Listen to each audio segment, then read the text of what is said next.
Hi, can I tell you a story? My name is Grian Cutanda. I am a Spanish psychologist and researcher, PhD cum laude in social sciences, but I am best known as the author of an international bestseller, for writing 17 other books, and for a global project that grew out of my research, the Earth Stories collection. But I am also in love with rugby. That is incredible! The chase from Leeds was dedicated and determined. Look at the flick! World class from Dylan. Springboks sensing the chance of recording the bonus point victory. Todd Cleaver intercepts. I don't think he's got the legs to go the whole hog. Looking for support. Finds it from another forward. It's Alec Parker. They're looking for the gas man outside. He's got the ball now. Ngwenya over the 10-metre line. Outside Havana. Wave bye-bye, boys. He's over for the score. What a sensational score from Zimbabwe.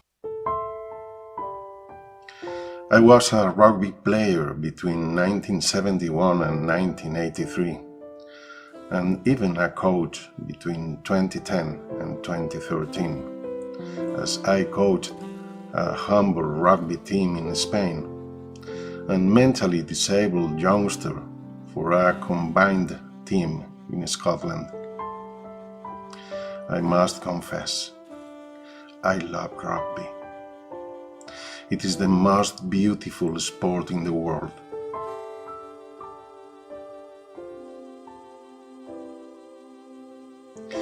But rugby also changed my life forever.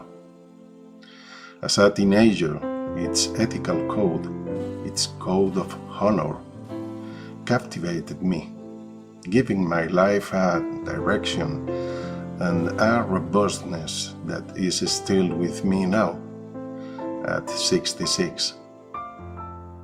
In fact, that code of honor had a lot to do with me subsequently becoming a climate activist, mobilizing thousands of people and taking part in non-violent direct actions, first in Scotland with the People's Climate March in 2014 and 2015, and then in Spain and the rest of the world with Extinction Rebellion since 2018. All of this leads me to have to say, not without sadness, that I will not be watching a single match of the next Rugby World Cup 2023. But why? Why, if I love rugby so much, am I not going to watch a single World Cup match? I'll not be watching the World Rugby Cup matches because the World Rugby Cup organizers have made a huge mistake in accepting the oil company Total Energies as a sponsor of this major world event.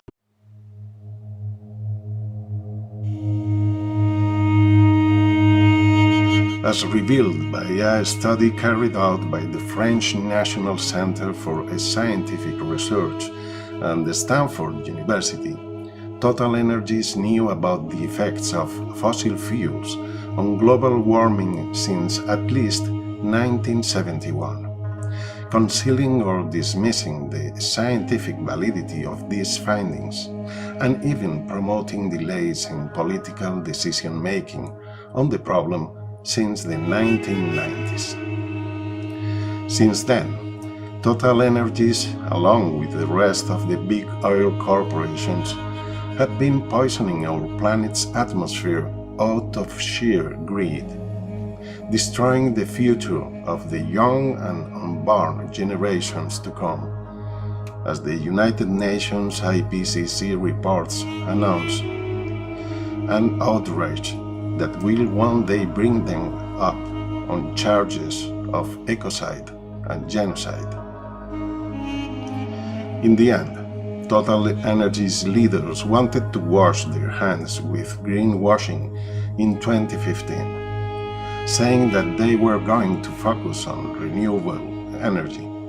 However, Total Energies remains one of the biggest corporate drivers of climate change, with 99% of its last year's energy production coming from fossil fuels, according to a Greenpeace report published this summer. But this is not the only thing that Total Energies is currently doing in the world.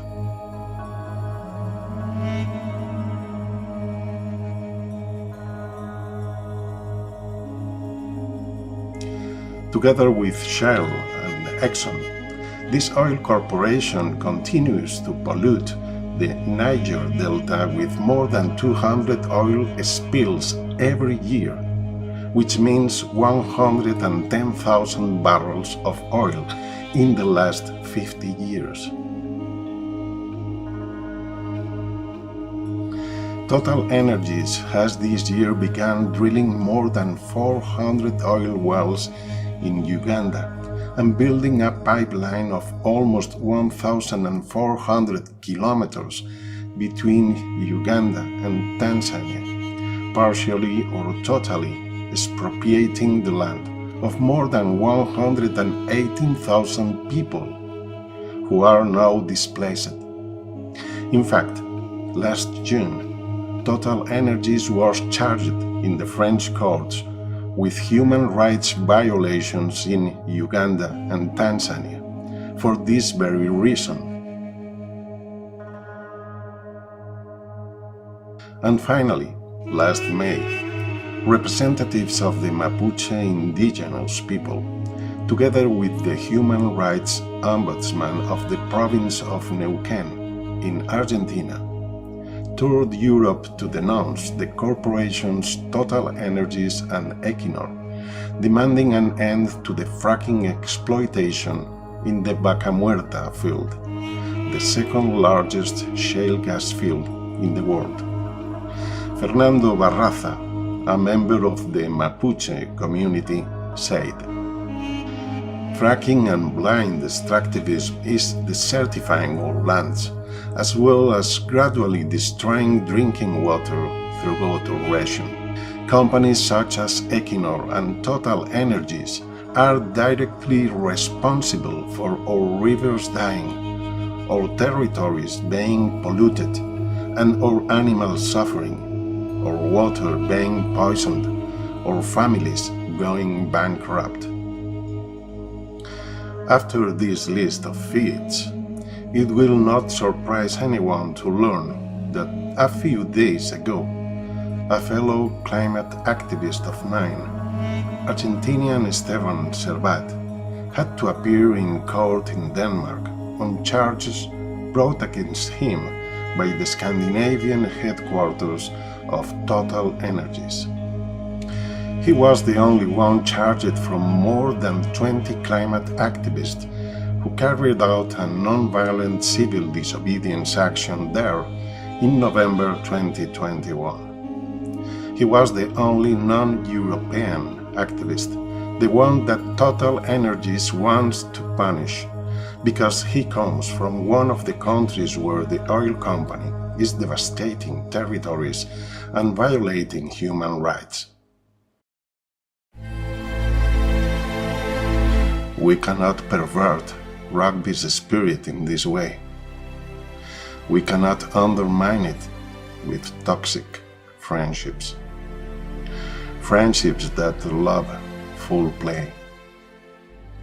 And we must learn, not only in rugby, but in world sport in general, to choose our sponsors, because not everything is valid to receive the world's attention, especially if we are a benchmark of ethical behavior. I am nobody in the rugby world. I am not a New Zealand international player or a yesteryear's hero of the old Five Nations tournament. I am a humble anonymous former rugby player from a country which is not even going to be in this World Cup. But I soaked up the spirit of rugby and its code of honor as much as anyone, and from that I stand up proudly to say that as much as I love the game, I will not be watching a single World Rugby Cup 2023 match.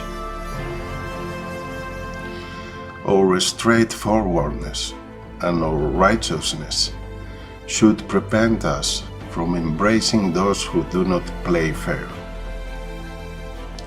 I don't intend to tell anyone what to do. It is simply my way of respecting what my rugby mentors passed down to me more than 50 years ago. I would like to keep imagining that real rugby players never sold out their honor for a bag of coins.